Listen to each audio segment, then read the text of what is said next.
ونعوذ بالله من شرور أنفسنا ومن سيئات أعمالنا من يهده الله فلا مضل له ومن يضلل فلا هادي له أشهد أن لا إله إلا الله وحده لا شريك له وأشهد أن محمدا عبده ورسوله اللهم صل وسلم وبارك على نبينا محمد وعلى آله وصحبه أجمعين ولا حول ولا قوة إلا بالله رب العالمين أما بعد.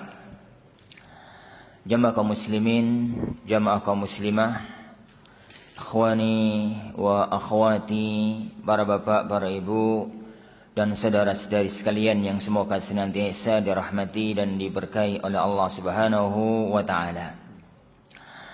Alhamdulillah, pada waktu yang mulia ini, di tempat yang agung ini, kita dipertemukan oleh Allah Subhanahu wa taala dengan nuansa yang berbeda dengan hari-hari biasanya. Hari ini ana rodok ndredeg, Ustaz. Ini dalam sejarah pertama kali ana dampingan dengan antum dalam satu majelis. Kemarin jadi Pak Arif menyampaikan ke ana sebenarnya itu mau mundur kemarin itu, tapi dipaksa beliau. Khairan insyaallah subhanahu wa ta'ala. Hari ini kita di bulan Sya'ban. Tanggal berapa sekarang? Tanggal 10. Kita sekarang di bulan Sya'ban. Insyaallah 19 atau 20 hari lagi kita akan memasuki satu bulan yang amat sangat mulia. Maka di antara taufik Allah Subhanahu wa taala, kita kedatangan Ustadzuna Ustadz Syafiq Rizza Basalamah di majelis kita ini untuk mendengarkan tausiah dari beliau. Yang akan tausiah itu beliau, ana muqaddimah. Ini kan ana biasanya di sini tiap bulan, jadi beliau nggak pernah ke sini gitu. Jadi ana ngasih muqaddimah, beliau yang ngasih tausiah. Wallah. Gini. Bisa, ya gitu. Wallah. Ana kayaknya ngaminkan doanya beliau. Baik. Ana yang ngasih muqaddimah, jenengan yang ngasih tausiah. Ana sudah sepakat Ustaz sama Pak Arif tadi kemarin. Ini. Kayaknya kesepakatan tuh pagi ini dibatalkan. Insyaallah subhanahu wa ta'ala, jadi akan buka majelis ini dengan sesuatu yang sudah maklum bagi kita semua. Tapi untuk memberikan peringatan, fadzakir fa innal dzikra tanfa'ul mu'minin. Berilah peringatan karena peringatan itu akan selalu memberi manfaat untuk hamba-hamba yang beriman.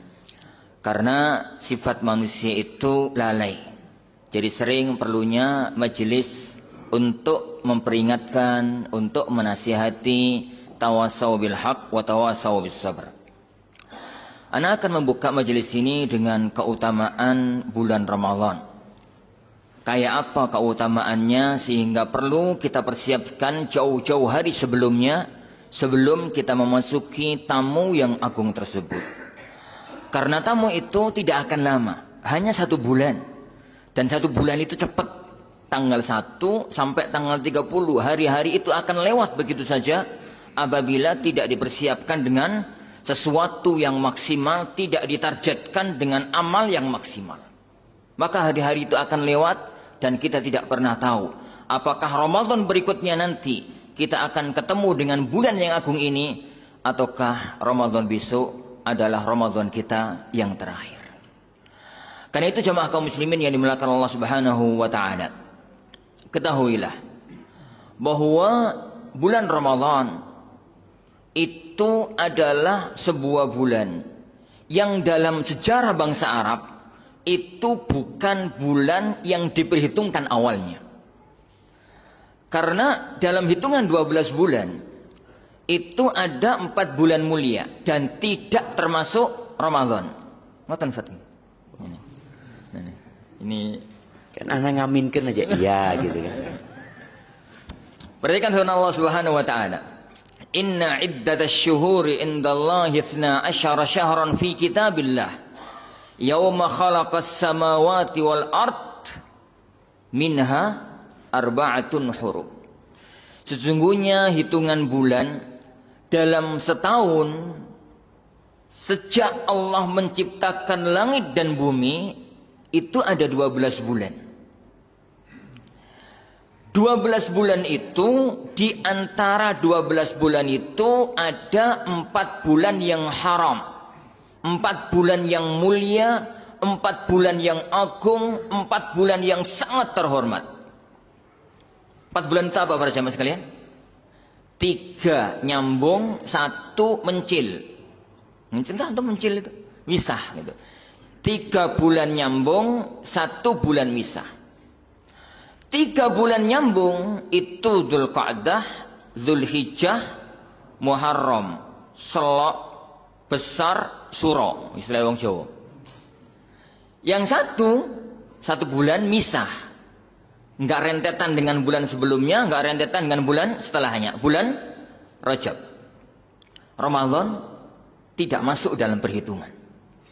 Tidak masuk dalam bulan-bulan yang dimuliakan, tidak masuk dalam bulan-bulan yang diagungkan. Tapi begitu Allah menghendaki Ramadan menjadi bulan yang mulia, maka Allah Subhanahu wa taala menjadikan bulan itu menjadi bulan yang mulia dengan wasilahnya. Kata para ulama kita, Allah itu idza arada syai'an hayya'a lahu asbabah. Allah itu apabila menginginkan sesuatu, Allah Subhanahu wa taala mempersiapkan sebab agar terwujudnya sesuatu tersebut. Nah, yang pertama, sisi kemuliaan Ramadan itu diawali dengan bulan tersebut adalah bulan turunnya Al-Qur'anul Karim. Kita semua tahu firman Allah Subhanahu wa taala, dan insyaallah hafal firman Allah Subhanahu wa taala, syahrul ramadhan alladzi unzila fihi al-Qur'an hudan lin-nasi wa bayyinatin minal huda wal furqan.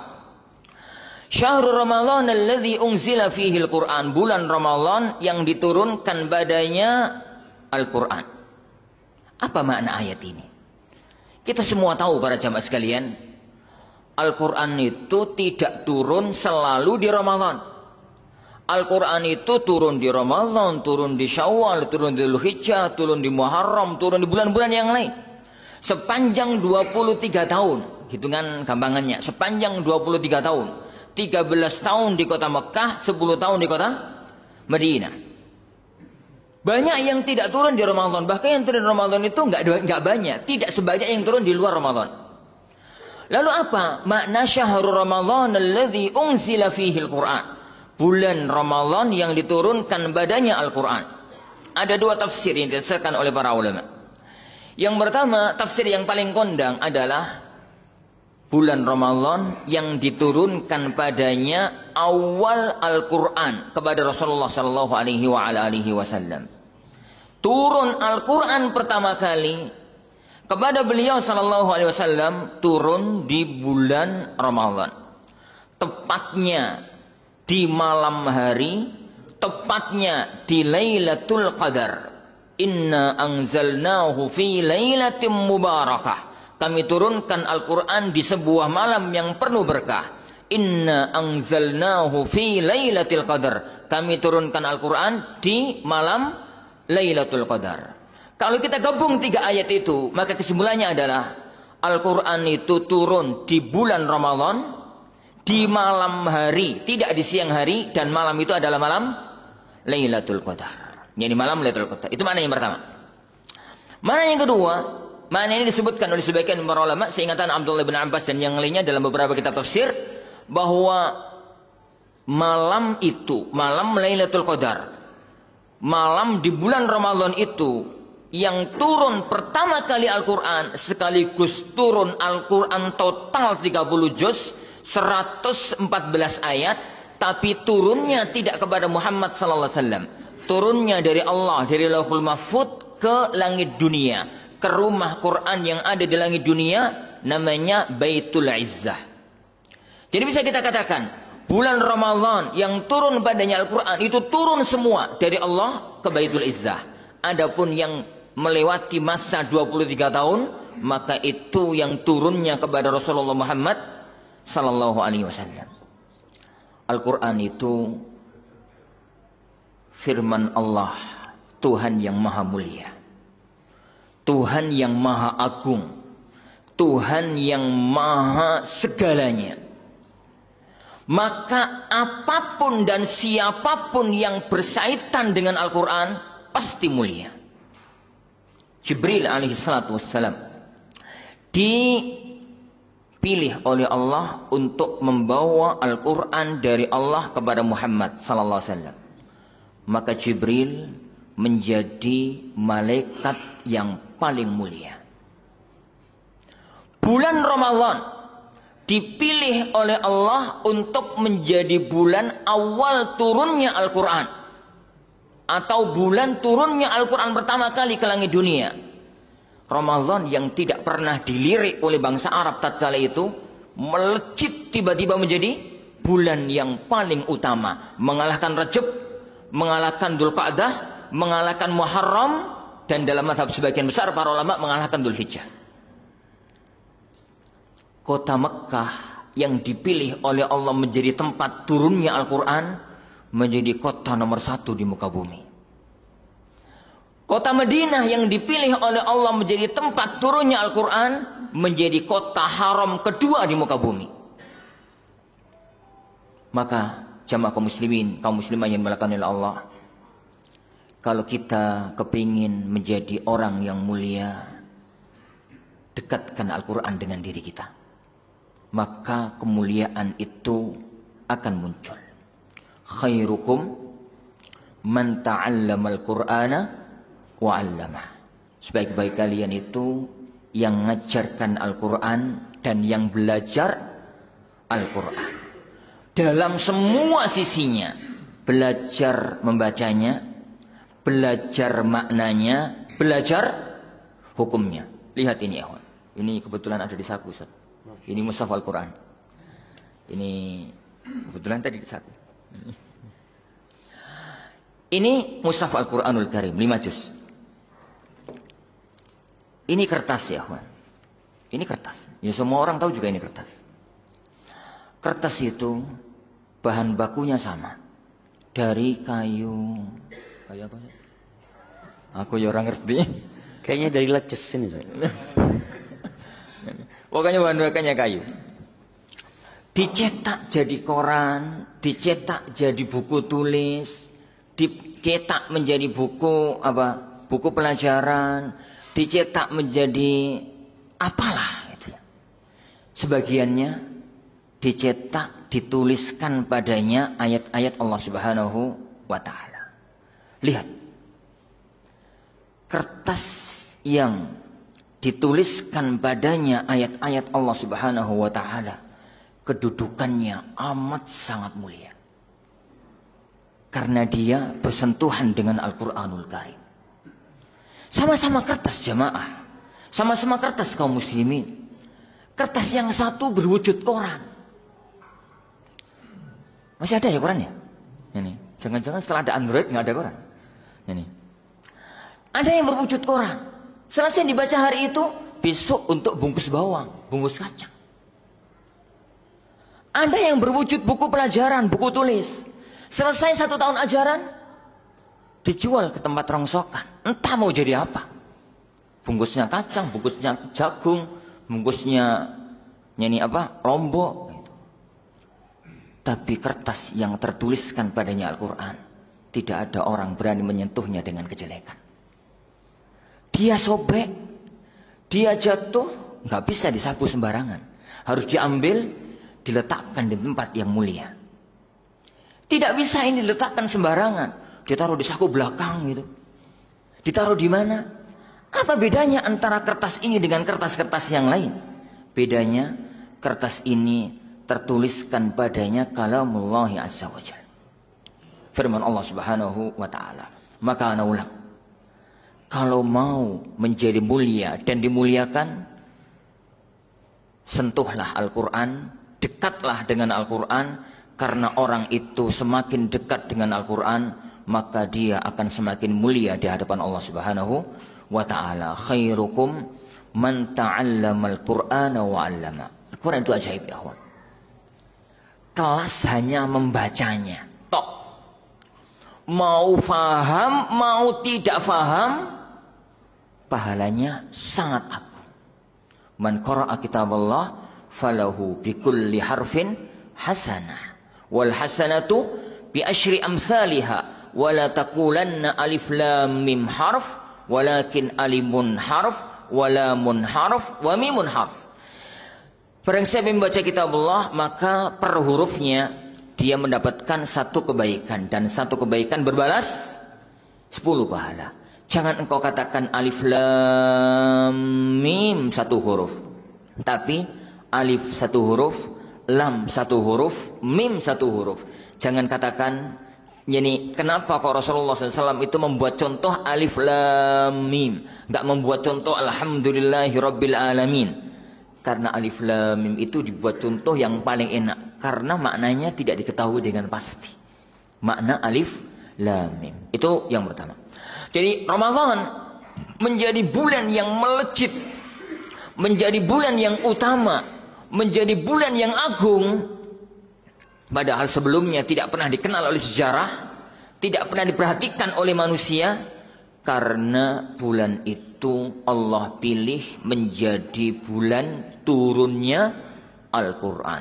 Bulannya menjadi bulan yang sangat mulia, dan tanggal turunnya, hari turunnya menjadi malam termulia sepanjang tahun. Malam apa?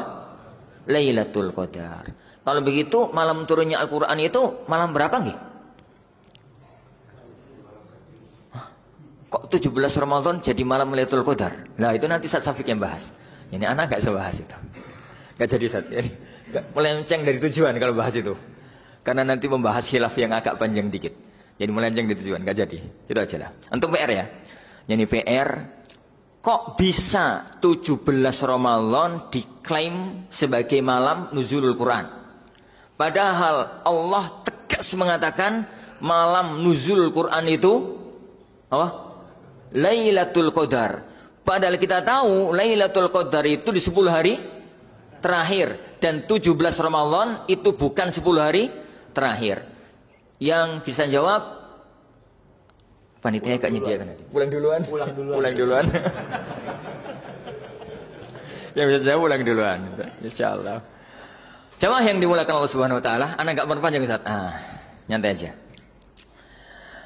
Yang kedua, jamaah yang dimulakan Allah Subhanahu wa taala. Bulan Ramadan itu bulan yang amat sangat mulia. Karena Allah meletakkan padanya keutamaan-keutamaan yang sangat agung. Tidak cukup rasanya 1 jam 2 jam kita bahas keutamaan Ramadan. Anak akan batasi pembicaraan saya maksimal setengah jam. Maksimal itu sudah. Nek lewat di tet. Anda sudah bicara 1/4 jam, tinggal 1/4 jam waktu anak. Yang kedua, Ramadan itu penuh dengan keagungan dan kemuliaan. Satu aja hadis yang kita baca. Sabda Rasulullah sallallahu alaihi wasallam, "Idza jaa Ramadan, futtihat abwabul jannah wa ghulliqat abwabun nar wa suffidatis syayatin." Apabila telah datang bulan Ramadan, dan datangnya Ramadan itu dimulai dengan tenggelamnya matahari di akhir Sya'ban. Akhir Sya'ban, hari terakhir Sya'ban, matahari tenggelam, maka masuk Ramadan. Idza jaa Ramadan, apabila telah datang bulan Ramadan, maka futtihat abwabul jannah, pintu-pintu surga dibuka. Wa ghulliqat abwabun nar, pintu-pintu neraka ditutup. Wa suffidatis syayatin, dalam riwayat yang lain wa suffidat maradatus syayatin, dan dibelenggu setan-setan. Apa makna bulan Ramadan itu dibuka pintu-pintu surga? Pintu surga ada berapa? Ada? 8, 7, 9. Hakim menjawab nih. Ada 8 ya, Ikhwan. Betul sekali ada 8. Dibuka pintu-pintu surga. Apa makna dibukanya pintu-pintu surga? Ada 2 makna yang dimunculkan oleh para ulama kita. Mana yang pertama, dibuka pintu surga dalam arti memang surga pintunya dibuka pada bulan Ramadan. Makna hakikinya memang surga itu pintunya dibuka pada bulan Ramadan. Dan itu menunjukkan keutamaannya. Surga itu sudah ada. Bukti yang paling nyata adalah bapak kita pernah tinggal di surga, Nabiullah Adam alaihissalatu wassalam. Lah, pintu surga itu banyak, sesuai dengan amal-amal utama yang bisa dimasuki orang dengan amal tersebut. Semuanya dibuka oleh Allah Subhanahu wa taala untuk bulan Ramadan. Itu makna yang pertama. Makna yang kedua, para jamaah yang dimuliakan Allah Subhanahu wa taala, adalah makna majaz, makna kiasan dari makna yang pertama. Dibukanya pintu surga artinya adalah dibukanya semua amal kebajikan yang barang siapa mengamalkan dan memaksimalkannya, maka dia akan masuk ke dalam surganya Allah Subhanahu wa taala. Pintu surga itu apa saja namanya? Siapa tahu? Ini yang dapat jawab boleh pulang duluan, kata Ustaz. Ini. Pintu puasa namanya pintu Rayyan. Terus pintu sedekah. Terus pintu sholat. Terus pintu jihad. Terus pintu orang tua, bakti pada orang tua, itu pintu utama. Ya terus. Wes, Swen. Ini enggak jadi lanjutkan. Jadi semua pintu surga dibuka oleh Allah Subhanahu wa taala. Maknanya di bulan Ramadan Allah Subhanahu wa taala membuka semua kebaikan yang tidak Allah buka di bulan-bulan yang lain. Di Ramadan itu ada puasa yang tidak kayak puasa di bulan-bulan yang lainnya. Di Ramadan itu ada sholat malam yang tidak kayak sholat malam di hari-hari yang lainnya. Di Ramadan itu ada zakat yang tidak bisa ditunaikan kecuali di Ramadan. Zakat fitrah, kalau zakat mal bisa kapanpun. Di Ramadan itu ada semua amal yang itu tidak seperti itu di bulan-bulan yang lainnya. Hanya ada satu amal yang tidak bisa dilakukan di bulan Ramadan. Apa itu? Ada satu amal yang tidak bisa dilakukan di bulan Ramadan. Apa itu? Suwinerek. Hah? Apa? Ada satu amal yang tidak bisa dilakukan Ramadan. Kalau ada orang mengamalkan amal ini di bulan Ramadan, iku rada edan. Haji, pinter tuh haji. Tapi ada amal yang itu senilai haji bersama Rasulullah sallallahu alaihi wasallam, yaitu umrah di bulan Ramadan. Semua amal-amal yang dibuka oleh Allah Subhanahu wa taala itu, jika kita maksimalkan, jika kita perjuangkan, jika kita usahakan sekuat tenaga sepenuh mungkin, maka maknanya pintu surga terbuka lebar di hadapan kita. Semuanya. Wa ghulliqat abwabun niran, wa ghulliqat abwabun nar, dan semua pintu-pintu neraka ditutup. Apa maknanya? Makna yang pertama makna zahir. Makna zahir yang ada, para ulama kita mengatakan pintu neraka kalau masuk bulan Ramadan semakin dirapatkan tutupnya, semakin dirapatkan pintunya. Ana tidak mengatakan ditutup gitu ya, karena neraka itu kalau bocor seujung jarum aja dunia dan isi isinya ini terbakar. Nggak kelasnya kebakaran LA kemarin, itu bakaran kecil itu. Kalau pintu neraka, neraka itu bocor seujung jarum, maka dunia seisinya terbakar. Apa maknanya berarti? Pintu neraka itu sudah tertutup, tapi semakin dirapatkan tutupnya oleh Allah Subhanahu wa taala di bulan Ramadan. Itu makna yang pertama. Makna yang kedua makna wajas, makna kias. di bulan Ramadan semua akses menuju kepada kemaksiatan tertutup. Semua akses menuju kepada kemaksiatan tertutup. Kok tertutup, Ustaz? Kan masih bisa. Ya. Tapi bukankah akses itu meskipun terbuka, kalau orang tidak mau untuk melakukannya jadi tertutup? Ramadan itu ada banyak penutup kemaksiatan. Pertama, nuansa hari-hari itu nuansa ibadah. Orang itu kalau sedang dalam nuansa ibadah nggak akan kepikiran maksiat. Cobalah jenengan pas di Haramain Syarifain, pas di Mekah, pas di Madinah, itu nuansanya nuansa ibadah. Berangkat sholat zuhur jam 10 gitu. Ya toh, berangkat sholat subuh jam 2 gitu, jam 3, padahal subuhnya jam 5. Ini berangkat sholat apa gitu. Kitanya di sini azan itu kadang-kadang bisa bangun tidur gitu. Ini kecuali tadi saya berangkat dari rumah jam 2:30 Ustaz. Ini karena jauh. Nyampe sini sudah azan. Azan tadi pas keluar tol tadi azan. Ngomong apa? Nuansa itu nuansa ibadah. Kalau orang itu di Haramain Syarifain, nuansanya nuansa ibadah, teman-temannya giat ibadah, kondisinya mengingatkan orang pada ibadah. Gak ada orang mikir maksiat di tanah haram. Itu karena tempat. Kalau Ramadan karena waktu.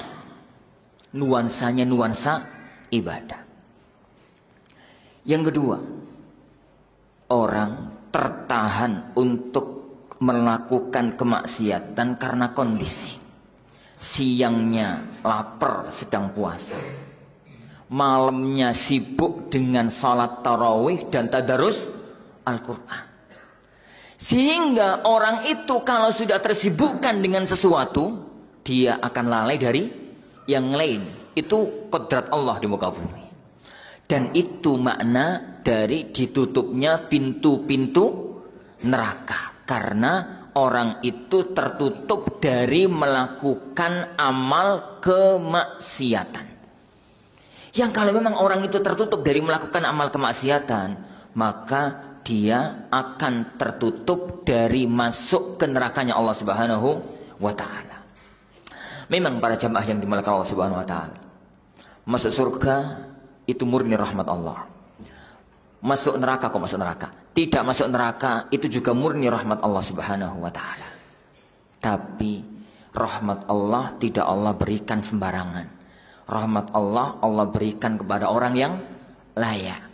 Dan orang yang layak itu adalah orang yang memperjuangkannya.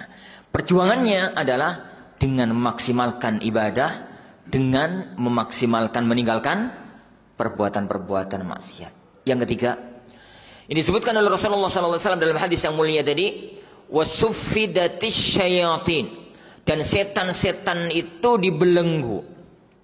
Setan-setan itu dibelenggu. Apa arti dari setan-setan itu dibelenggu? Sebagian para ulama mengatakan, ya memang benar-benar Ramadan itu setan dicancang, dibelenggu oleh Allah Subhanahu wa ta'ala. Setan dari bangsa jin loh ya. Bukan setan dari bangsa manusia. Setan dari bangsa manusia kelayapan, ini keliaran kemana-mana. Jadi dan nggak bisa dibelenggu. Setan dari bangsa jin, karena setan itu buatan makhluk ya. Sebagaimana ini kita tahu, setan itu bukan makhluk. Setan itu sifat. Yang makhluk itu malaikat, jin, manusia, binatang. Itu yang makhluk hidup. Kalau setan itu sifat. Sifat dari semua makhluk Allah yang suka menentang syariat Allah dan mengajak orang lain meninggalkan syariat Allah. Maka itu setan. Mau itu dari jin, mau itu dari manusia, mau itu dari binatang. Lah, yang kita bahas di sini adalah setan dari bangsa jin. Itu dibelenggu. Sebagian ulama mengatakan memang setan dari bangsa jin itu dibelenggu pada waktu itu.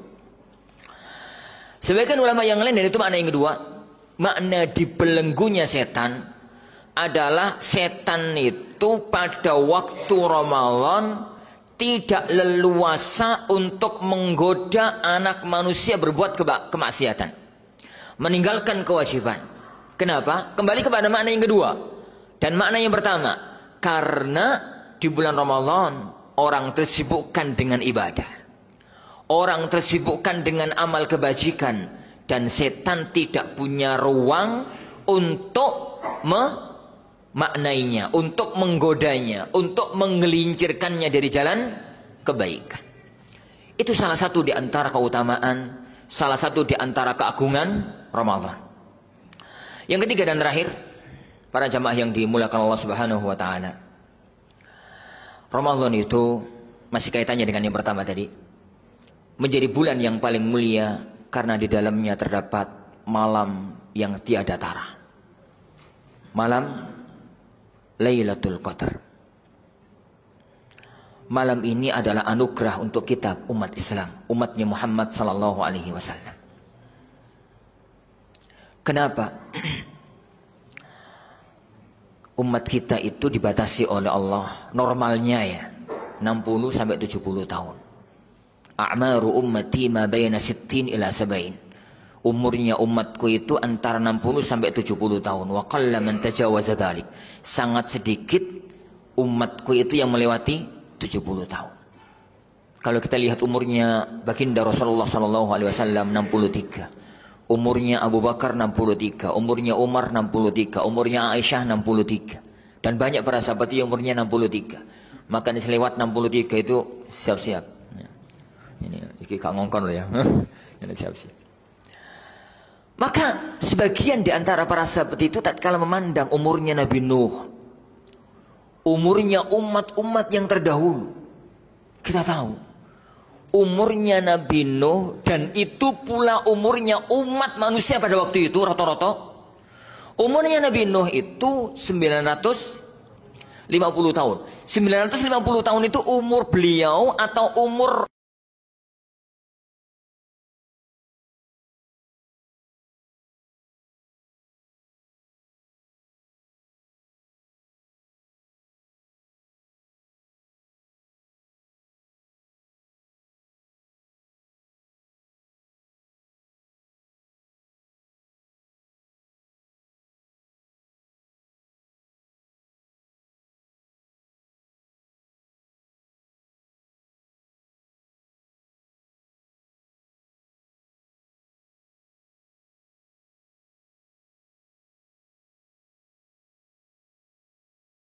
beliau itu yang mendarat di Bukit Judi langsung wafat atau masih ada umur? Masih ada umur. Para ulama kita berselisih panjang. Umur Nabi Nuh setelah turun dari Bukit Judi, setelah dari kapal, itu ada yang mengatakan 50 tahun, ada yang mengatakan 100 tahun, ada yang mengatakan 200 tahun. Kayak gampang-gampangan. Umurnya Nabi Nuh 1000. Gitu aja. Kayak gampang-gampangan ya, kawan. Buat gampang-gampangan, buat yani jalur cerita. Umur Nabi Nuh 1000. Nek Nabi ini umurnya 1000, umatnya umurnya berapa? Ya wis mirip-mirip dengan itu. Mirip-mirip dengan itu. Mereka itu kalau dari umur 40 tahun misalkan, atau umur mereka sudah ngerti, sudah tamyiz, sudah balik, itu mulai ngumpulkan pundi-pundi pahala, ngumpulkan pahala, nyicil pahala, nabung pahala sampai 1000 tahun. Itu pahalanya banyak. Pahalanya besar. Kilo-kilo kalau masuk surga itu ya dengan bekal yang banyak. Umatnya Muhammad sallallahu alaihi wasallam hanya 60 tahun, hanya 70 tahun, nelongso. Mereka lalu adul kepada Rasulullah sallallahu alaihi wasallam, "Pripun ngoten iki ya Rasulullah? Gimana ini ya Rasulullah?"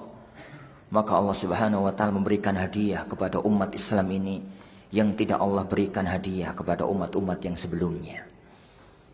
Hadiah itu namanya Lailatul Qadar. Lailatul Qadar itu Allah gambarkan dalam surat Al-Qadar, khairun min alfi syahr. Lebih baik dari 1000 bulan. 1000 kali 12 kok kali dibagi 12 itu berapa? 83 kalau nggak salah. 83 tahun. Jadi kalau umat Islam ini melewati 10 Ramadan, dan di bulan-bulan Ramadan yang jumlahnya 10 itu mendapatkan Lailatul Qadar dengan amal kebajikan. Kalau melewati Lailatul Qadar itu semua orang melewatinya. Tapi malam itu kita lewati dengan apa? Dengan tidur, dengan maksiat, dengan sedikit amal, atau dengan memaksimalkan amal. Kalau orang itu melewati hari itu, malam itu dengan amal yang maksimal, maka umur jenengan itu tambah 830 tahun dengan amal kebajikan penuh tanpa maksiat. Itu 10 tahun. Kalau 20 tahun, kalau 30 tahun, kalau 40 tahun, maka umurnya kaum muslimin akan jauh melebihi umur-umur umat yang sebelumnya. Umur-umur umat yang sebelumnya. Dan itu adalah keutamaan malam Lailatul Qadar. Lah, mengingat keutamaannya ini para jamaah sekalian, mengingat keagungannya, mengingat keutamaannya, maka sebelum hari-hari itu datang, wajib untuk melakukan dua hal. Satu, persiapan. Yang kedua, target. Yang pertama, persiapan. Karena apapun yang tanpa dipersiapkan pasti amburadul. Antum misalkan mau ngadakan walimah pernikahan. Walimah cuma 2 jam. Persiapannya 2 bulan. 1 bulan. Itu sempurna borak. Ini orang itu mau apa gitu. Persiapannya mau kedatangan tamu orang penting. Kedatangan mungkin cuma 15 menit, 20 menit. Persiapannya bisa 3 hari, 4 hari. Segala sesuatu tanpa dipersiapkan akan amburadul. Dan sangat disayangkan kalau Ramadan kita nanti amburadul. Yang kedua, target. Apa yang harus kita kerjakan di target selama Ramadan? Target minimal tanpa maksimal. Target minimal, misal khatam Al-Quran 1 bulan sekali. Minimal pol itu pada dasar yang paling minimal. Dan target-target yang lainnya. Lah, untuk bicara persiapan dan target, ana serahkan pada Ustadz Syafiq Riza Basalama.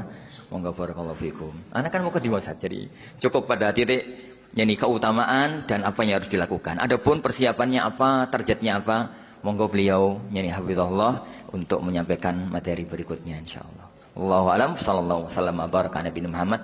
Waalaikumsalam warahmatullahi wabarakatuh. Waalaikumsalam warahmatullahi wabarakatuh. Alhamdulillah kita semua sudah menyimak ya dengan seksama, walaupun ada sebagian jamaah yang tidur. Nah, lihat Ustaz ya. Saya nggak tidur, mungkin dia menghayati apa yang disampaikan Ustaz ya, sampai menghayalkan Ramadan sudah tiba gitu. Allahumma salli wa sallim ala abdika wa rasulika sayyidina wa maulana Muhammadin wa ala alihi wa ashabi ajma'in, amma ba'd.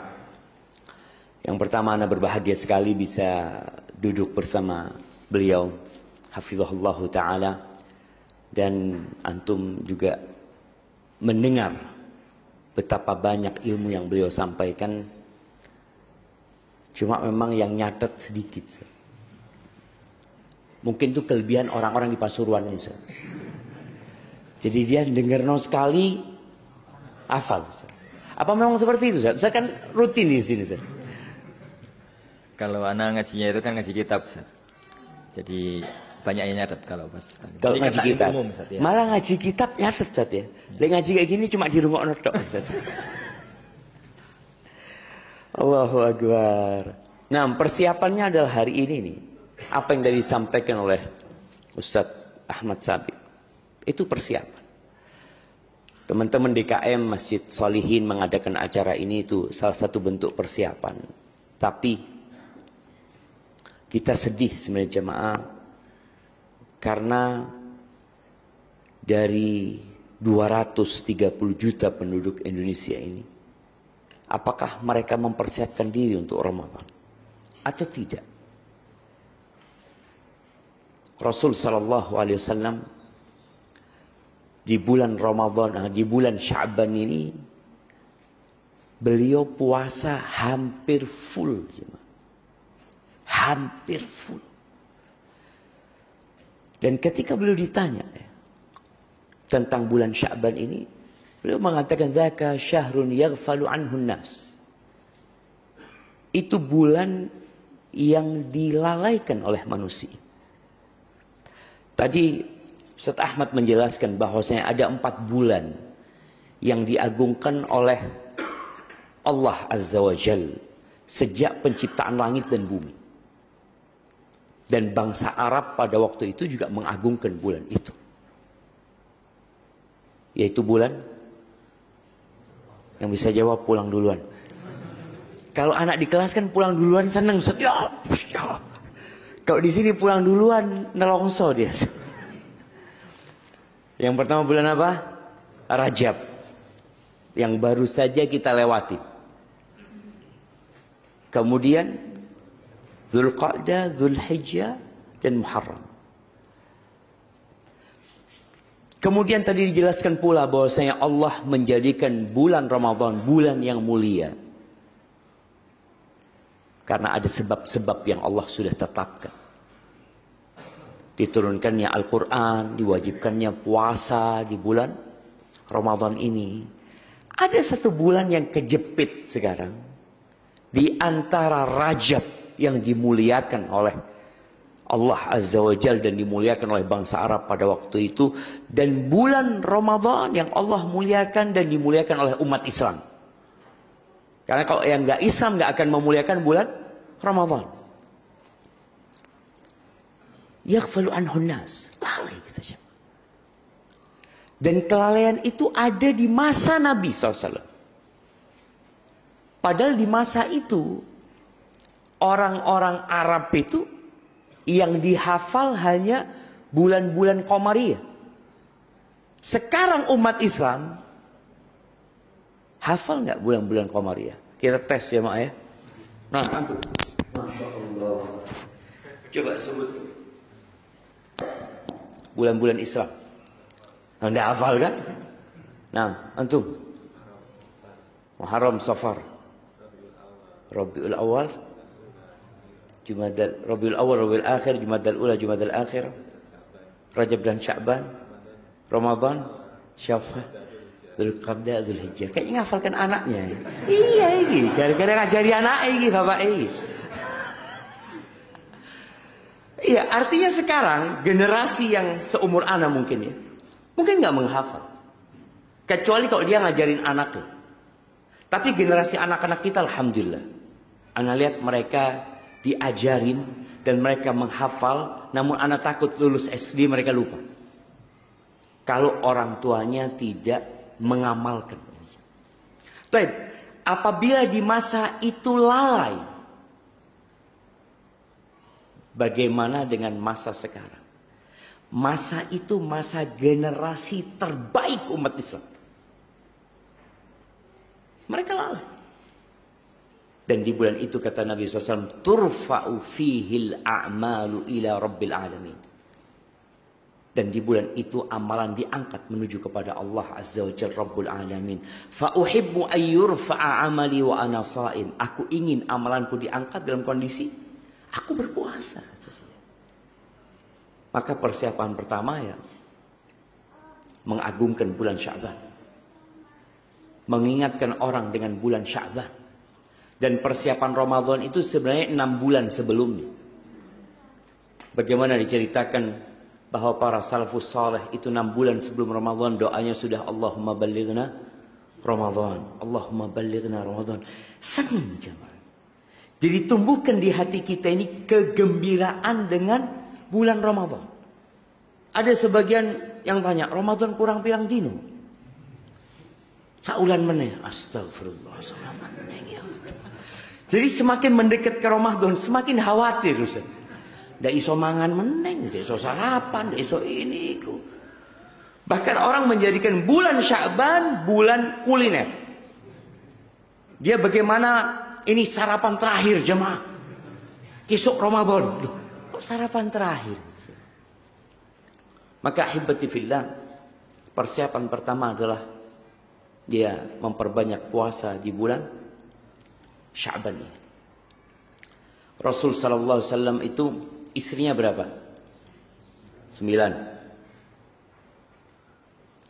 Ramadan puasa hampir full. Ini yang tidak punya istri tidak poso. Bojone situ tidak poso. Nah, alhamdulillah bisa mengontrol syahwat ana. Allahu Akbar. Jadi memang sebagian kita itu nggak semangat untuk mendekatkan diri kepada Allah dengan ibadah puasa sunnah ini.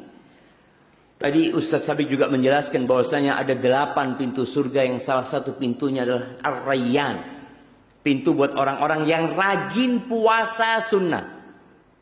Yang dia punya spesialisasi anak puasa sunnah. Nabi puasa sunnah alaihi salatu wassalam. Apa pahala puasa?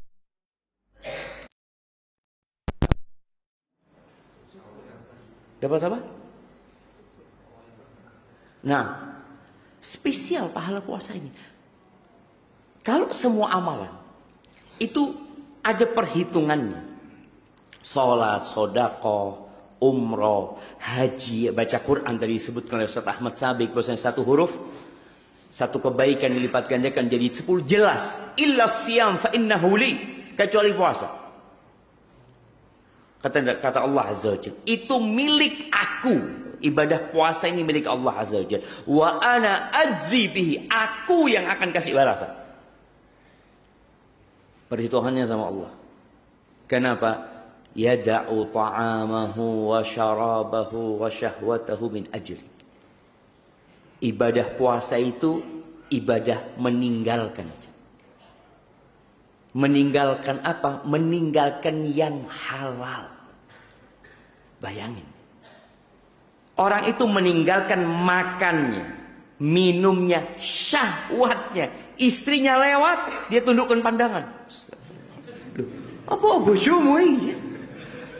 Iya, takut tergoda. Subhanallah. Dia lihat makanan lewat, aduh, enak itu jemaah. Tapi dia tahan diri. Orang kalau sholat kelihatan. Orang kalau ngaji kelihatan. Antum tahu orang sholat dari mana? Ya ikut.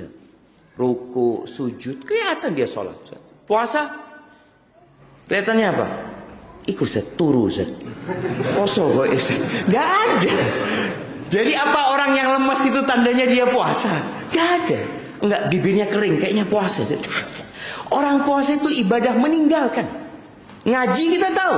Dari mana kau tahu dia baca Quran? Itu dia buka Quran. Itu mulutnya qomat kami. Dia sedang berzikir.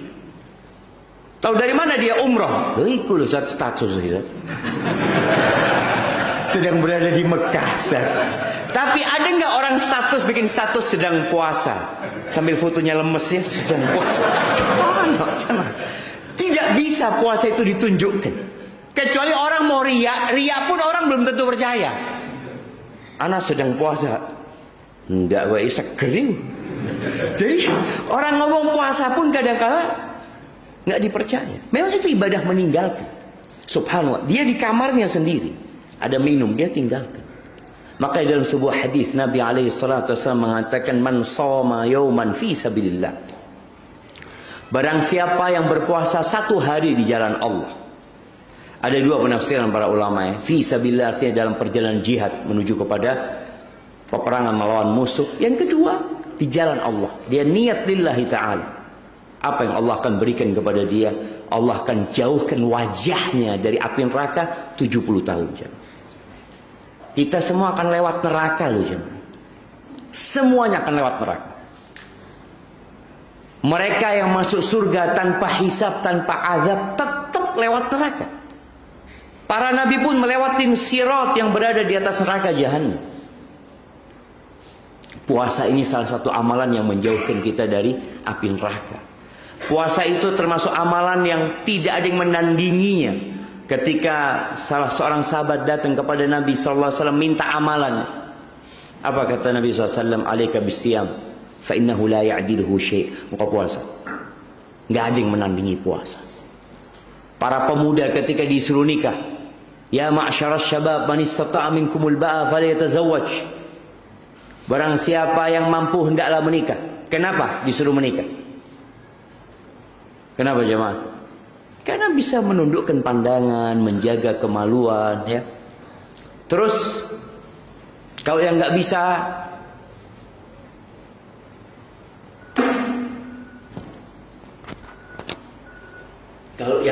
nikah,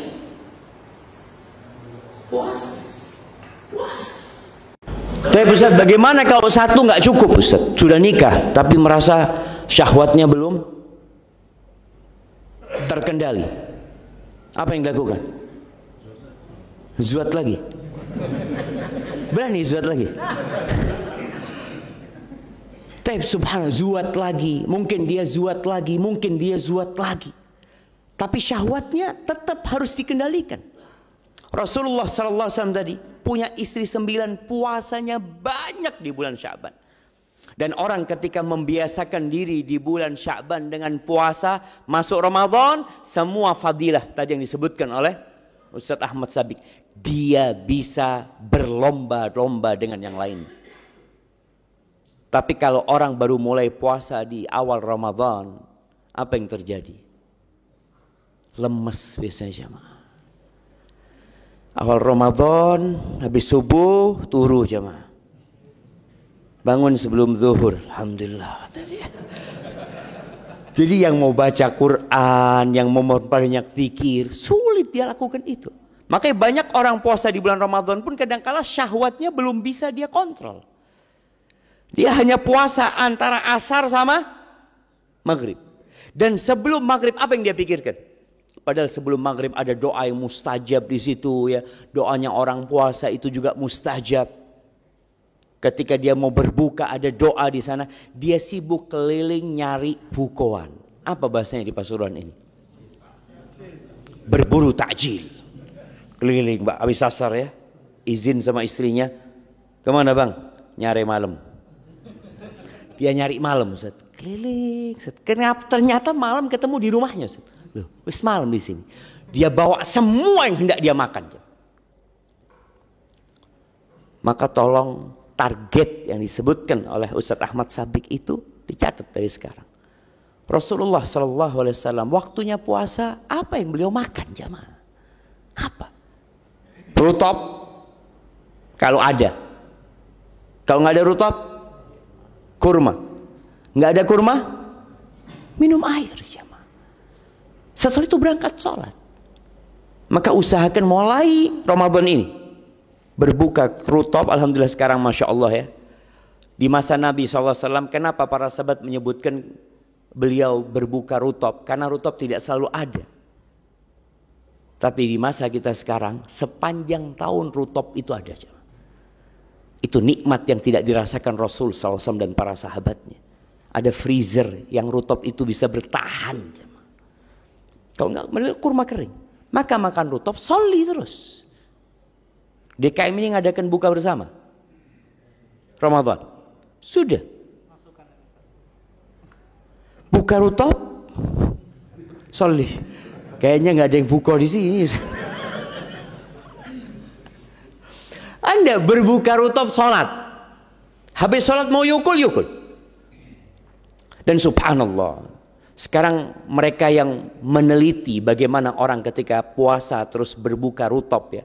Karena disebutkan orang ketika perutnya kosong itu memang nggak boleh makan yang gula-gula itu cuma. Membahayakan dia. Tapi ketika dia rutop, ternyata rutop ini sejenis buah. Apalagi ya rutopnya rutop ajwa umpamanya. Itu rutop tidak mengeluarkan glukosanya secara langsung jemaah. Pelan-pelan dia jemaah. Makanya sehat Rasul Sallallahu Alaihi Wasallam. Sedangkan kita bukoni tetap saat rutop, ya rutop 3. Habis gitu, kabeh sing ngono. Gorengan, kole, apa lagi? Makanan-makanan Ustaz yang tidak ada di luar Ramadan, di Ramadan ada. Dan seakan-akan bulan Ramadan itu bulan wisata kuliner. Dan harga makanan di bulan Ramadan naik. Yang seharusnya ketika umat Islam itu berpuasa turun harga itu jemaah. Berarti ada yang nggak benar ya puasa kita. Tadi target orang itu nggak dia buat gitu loh. Maka targetkan tadi. Anak Ramadan tahun ini insya Allah lebih baik daripada Ramadan tahun lalu. Jadi berbukanya, tadi dimulainya dengan bulan Sya'ban. Sudah bulan Sya'ban. Tidak harus sahur puasa itu. Orang kadang-kala kalau tidak sahur, aduh tidak iso puasa. Rasul SAW kadang-kala puasanya itu dimulai di pagi hari. Malam nggak niat puasa beliau di bulan Sya'ban ya. Artinya di bulan selain bulan Ramadan, selain puasa wajib ya. Beliau tanya di rumahnya, ada yang bisa dimakan? Tidak ada. Sudahlah, anak puasa hari ini. Sallallahu alaihi wasallam, seperti itu. Tapi kemudian persiapan kedua itu persiapan doa. Antum benar-benar ingin sampai bulan Ramadan atau tidak? Orang kalau mencintai sesuatu, dia akan terus memohon kepada Allah, ya Allah sampaikan aku ke bulan Ramadan ya Allah. Kemudian yang ketiga, persiapan ilmu. Karena Ramadan ini setahun sekali, tidak seperti sholat yang sehari 5 kali. Kadangkala ilmu kita tentang sholat itu sudah mencukupi. Walaupun kita tetap harus menyegarkan ilmu tersebut ya. Tapi kalau Ramadan setahun sekali. Antum pelajari lagi fikih Ramadan ya. Dipelajarin lagi fikih iktikaf tadi berkaitan dengan mencari Lailatul Qadar ya. Kemudian fikih berkaitan dengan apa yang membatalkan puasa umpamanya dipelajari lagi. Kemudian bagaimana para salafus soleh mereka menghadapi bulan Ramadan, apa yang mereka kerjakan di bulan Ramadan. Hal-hal itu akan memotivasi kita untuk masuk ke bulan Ramadan. Membaca Al-Quran. Bulan Sya'ban ini disebut Syahrul Qurra. Bulannya orang-orang penghafal Al-Quran. Bulannya orang-orang yang suka membaca Al-Quran. Mereka mulai baca Quran di bulan Sya'ban. Karena ketika mereka berpuasa, itu orang punya banyak waktu. Antum nggak perlu mikirkan sarapan. Antum nggak memikirkan makan siang. Antum punya waktu banyak ketika dalam kondisi puasa untuk membaca Al-Quran. Maka targetkan di bulan Sya'ban ini hatam Quran. Kan bukan bulan diturunkannya Al-Quran. Tadi udah disebutkan sama beliau. Quran itu diturunkan sepanjang tahun. Sepanjang tahun Al-Quran itu diturunkan. Tapi khusus penurunan di awalnya di bulan Ramadan atau penurunan dari Lauhul Mahfud ke Baitul Izzah itu di bulan Ramadan dan di malam Lailatul Qadar. Maka usahakan antum membaca Al-Quran. Kenapa sebagian kita targetnya itu nggak pernah tercapai di bulan Ramadan? Ustaz Ahmad menyebutkan targetnya itu jangan maksimal, minimal. Ana pernah ke penjara Sukamiskin, Ustaz. Penjara elit sih jemaah. Karena yang masuk ke sana orang-orang pintar aja. Cerita mereka, Ustaz, alhamdulillah Ustaz, kita di 10 hari terakhir itu jamaah-jamaah yang penjara ini iktikaf, kemudian kita sholat malamnya itu satu malam 3-4 juz. Ustaz. Sholat malamnya jemaah. Masjid ini berapa juz? Nah, berapa juz? Ustaz, 1/4 juz. Targetnya kayak gitu Ustaz. 1/4 juz. Mereka itu 3-4 juz semalam jamaah. Apa nunggu masuk penjara antum baru mau 4 juz? Artinya kalau di luar santai, masuk penjara karena nggak ada kerjaan Ustaz seperti itu. Subhanallah. Kadang-kadang kita itu harus dipaksa jamaah. Rasulullah SAW 1 rakaat pernah beliau sholat malam 5 juz jamaah. Beliau baca Al-Baqarah, baca Ali Imran, atau di hadis dikatakan baca An-Nisa, baca Ali Imran. 1 rakaat. Beliau sudah diampuni dosa-dosa beliau yang lalu dan akan datang. Kita imamnya baca 1 juz 1 rakaat. Assalamualaikum imamnya jamaah di jamaah. Tapi teman-teman di Surabaya Masya Allah Ustaz, Anda lihat ya, itulah jadi ilmu itu membuat orang jadi semangat. Ilmu itu membuat orang jadi berapi-api. Karena fadilah sebuah tempat, fadilah waktu, itu membuat orang bersemangat untuk menyibukkan diri dengan hal-hal ketaatan kepada Allah. Di Surabaya itu ada teman di musola, tapi jangan kita sholat Ustaz 1 rakaat 1 juz. Tapi yang sholat ya 12 orang. Dan nggak banyak Ustaz, ada yang baru mulai kalau imamnya mau ruku. Jadi Jadi kalau imamnya mau rukuk, dia cuma dapat 1 juz kan. Rakaat keduanya aja yang dia full. Tapi untuk rakaat pertama tunggoni Ustaz, pura-pura nyapu kayak bersih-bersih ini itu nanti ya. Imamnya mau rukuk, bismillah, Allahu akbar. Tapi alhamdulillah dia masih dapat 1 juz. Inilah yang disebutkan tadi target. Ilmu itu disampaikan terus ke jamaah, terus disampaikan tentang Rasul SAW, tentang para sahabat ya, sehingga dia termotivasi. Nabi SAW beliau sholat malam itu sampai berhentinya orang takut sahurnya nggak bisa jam. Mereka cepet-cepetan pulang untuk sahur jamaah, karena waktunya mepet jamaah. Iya, tapi generasi kan turun Ustaz. Namun adalah Allah ketika menyebutkan as-sabiqun Ustaz Ahmad Sabiq ya, mudah-mudahan beliau termasuk as-sabiqun wa nahnu kullun insyaallah Ustaz. Allah mengatakan thullatum minal awwalin wa qalilun minal akhirin. Kebanyakan orang yang masuk as-sabiqun al-muqarrabun itu adalah dari orang-orang dahulu. Tapi ada sedikit dari orang-orang yang akan datang. Maka semoga kita bisa bersemangat untuk menjadi orang-orang yang berlomba dalam kebaikan ya.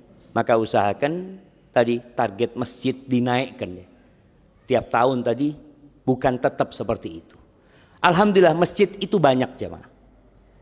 Orang yang mau pendek bisa milih. Iya, orang yang mau cepat bisa milih. Tapi orang yang mau panjang sulit mau milih dia. Di mana anak kalau mau sholat panjang itu? As-solihin. Masya Allah. Sampai sini buka pintu loh. Perak telu jemaah. Akhirnya dia pindah masjid. Tapi nggak apa-apa jemaah. Artinya tadi mudah-mudahan kita bisa mempersiapkan diri dengan apa yang pertama tadi kita bicarakan. Persiapannya apa? Puasa, doa, lalu ilmu, kemudian yang keempat amalan-amalan yang semua yang akan diamalkan di bulan Ramadan mulai diamalkan di bulan Sya'ban ini. Baca Quran, sebagian salafus saleh ya, baca Quran itu di luar Ramadan 7 malam dia hatam. 7 malam hatam. Berarti 1 malamnya berapa juz? Ya 4 juz lah. 7 malam dia hatam. Ketika masuk Ramadan 3 malam dia hatam.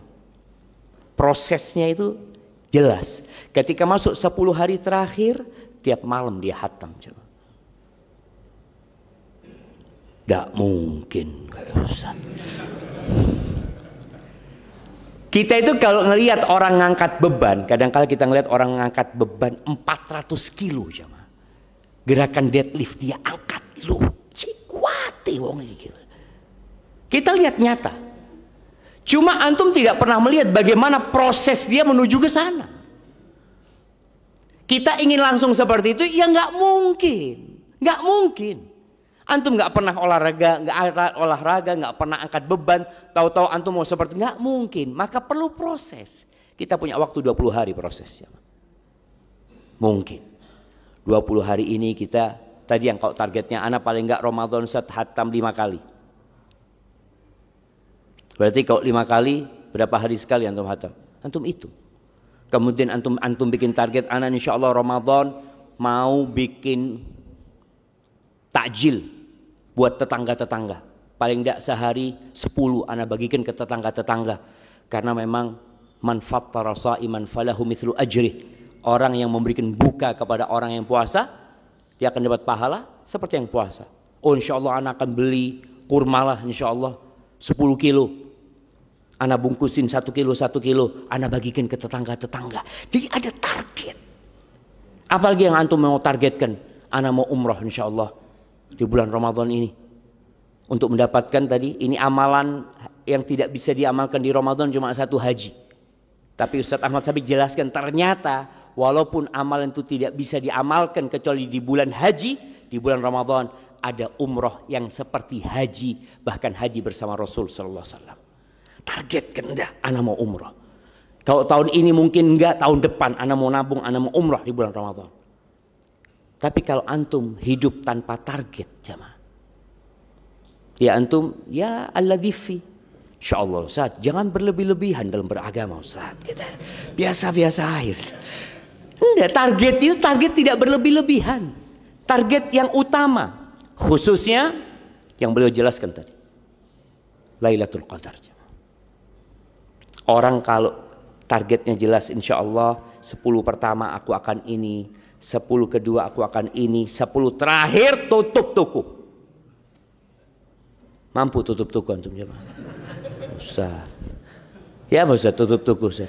Suruh orang jaga. Dan ujiannya jemaah, pahala yang besar itu akan ada ujian yang besar. Dan ternyata di 10 hari terakhir, khususnya dalam kondisi sekarang ini, yang rame itu pasar jemaah. Orang 10 hari terakhir itu targetnya sudah bukan Ramadan, tapi Idul Fitri. Nggak ada target Idul Fitri itu sebenarnya. Karena Idul Fitri nggak perlu ditargetkan, dia akan datang sendiri. Datang dia. Urusan beli baju, di bulan Sya'ban, yang mau beli baju, yang mau beli kue, dan bapak-bapak usahakan ya, ketika 10 hari terakhir istrinya sudah bebaskan tugas. Itu target juga. Istriku 10 hari terakhir kau nggak perlu masak. Ini tak kasih fulus, beli wes. Aku ingin kau juga mendapatkan Lailatul Qadar yang banyak pahalanya. Karena Lailatul Qadar ini akan lewat ya, Ma. Ada orang yang berburu Lailatul Qadar itu sehari-sehari. Kan di malam ganjil Ustaz. Iya, ternyata malam ganjil itu hitungannya dari belakang. Dan bisa jadi malam genap kalau dihitung dari awal. Maka Rasul sallallahu alaihi wasallam itu nyari Lailatul Qadar itu full di 10 hari terakhir. Full sudah. Pokoknya mesti dapat insyaallah ketika dia melakukan itu imanan wa ihtisaban. Dan yang terakhir jamaah, jangan salah pilih kawan. Antum sudah lihat nih, Ramadan ana nggak mau sama fulan ini. Nggak apa-apa. Dan sebagian ustadz itu ketika masuk bulan Ramadan, dia keluar dari semua grup jamaah. Ana lihat. Dia pamitan, minta maaf ya. Ana keluar dulu dari grup ini. Ketemu lagi bulan Syawal. Kalau enggak, grup itu akan menyibukkan antum. Berapa banyak orang sibuk membuka grup sampai iktikaf pun. Buka grup dia. Usahakan iktikaf, HP anak tinggal di rumah Ustaz. Tinggal di rumah. Itu target. Orang mau apa datang ke anak. Orang punya perlu apa dia tahu sudah anak nggak akan pegang handphone lagi. Itu mungkin sedikit yang bisa anak sampaikan. Mungkin ada tambahan dari Ustaz Fadl, Ustaz barakallahu fikum. Jazakallahu khair. Udah terang kayaknya jemaah. Ada sarapan nih? Hah? Iya. Oh pada puasa semua, masya Allah. Siap. Ustaz tidak puasa ini jemaah.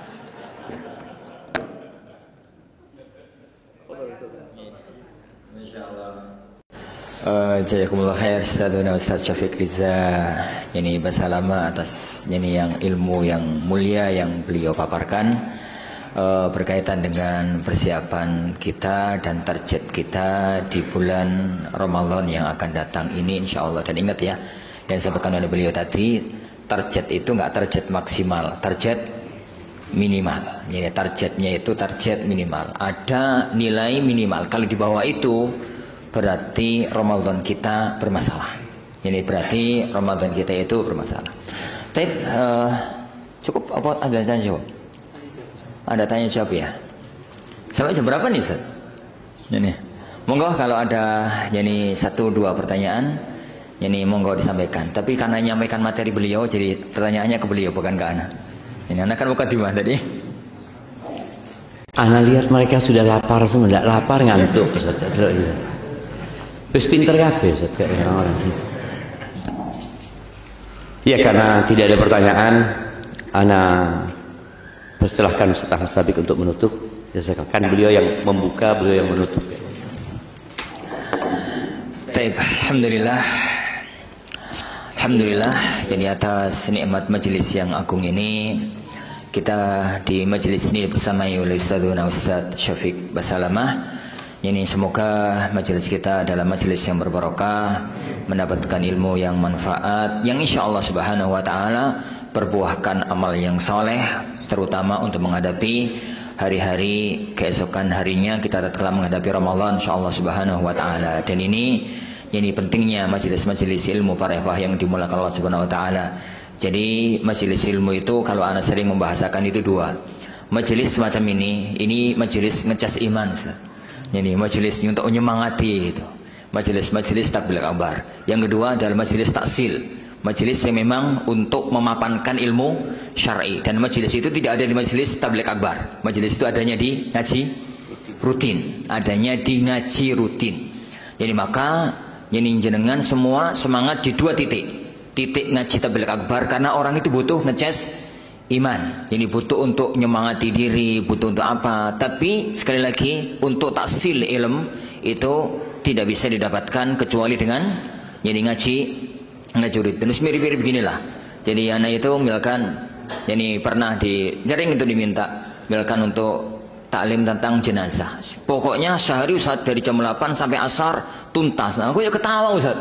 Iku ceritanya yuk piye ngono. Anak lalu cerita pada waktu di majelis mukadimah itu anak cerita. Ya anak itu pernah ngaji di Gresik kota sebulan 2 kali Ustaz. Sepekan sebulan 2 kali. Dua kali dalam sepekan. Ya sebulan 2 kali. 2 pekan sekali gitu ya. Itu pakai kitabnya Syalbani rahimahullah yang tipis, yang mukhtasar, talkhis, yakni ahkam janais, bukan ahkamul janaisnya tapi talkhisnya. Itu ana selesaikan ngajinya itu ba'da maghrib sampai isya itu 2 tahun baru khatam. Ini 2 tahun baru khatam. 2 tahun khatam mau diselesaikan sedino. Ceritanya piye gitu.